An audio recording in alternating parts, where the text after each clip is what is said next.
जामखेड गोळीबार प्रकरणात मोठा खुलासा, मुख्य आरोपीची धक्कादायक कबुली। कुख्यात गुंड सागर मोहोळकर गोळीबार प्रकरणात मोठी घडामोड समोर आली आहे। स्थानिक गुन्हे शाखेने जामखेड तालुक्यातील जिक्री गावातून अभिमन्यू पोते याला अटक केली आहे। आरोपीकडून गावठी कट्टा आणि जिवंत काडतूस असा मुद्देमाल पोलिसांनी जप्त केला आहे। पोलीस चौकशीत अभिमन्यू पोते याने कबूल केले की जुन्या वादाचा वचपा काढण्यासाठी त्याने साथीदारांसह सागर मोहोळकरला ठार मारण्याचा कट रचला होता। 4 मार्च रोजी सायंकाळी मोहोळकरच्या हालचालींची माहिती पोतेने आपल्या साथीदारांना दिली आणि त्यानंतर नुरानी कॉलनी परिसरात मोहोळकरवर बेछूट गोळीबार करण्यात आला। या हल्ल्याचे पुणे कनेक्शनही समोर आले आहे। कोथरूड भागातील काही आरोपी या कटात सहभागी असल्याची माहिती पोलीस तपासात उघड झाली आहे। चार्ली उर्फ माऊली साठे, रोहित आखाडे आणि चिन्या हे आरोपी सध्या फरार असून पोलीस त्यांचा कसून शोध घेत आहेत।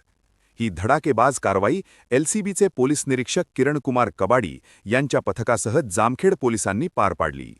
या प्रकरणातील प्रत्येक अपडेटसाठी पाहत रहा जामखेड टाइम्स।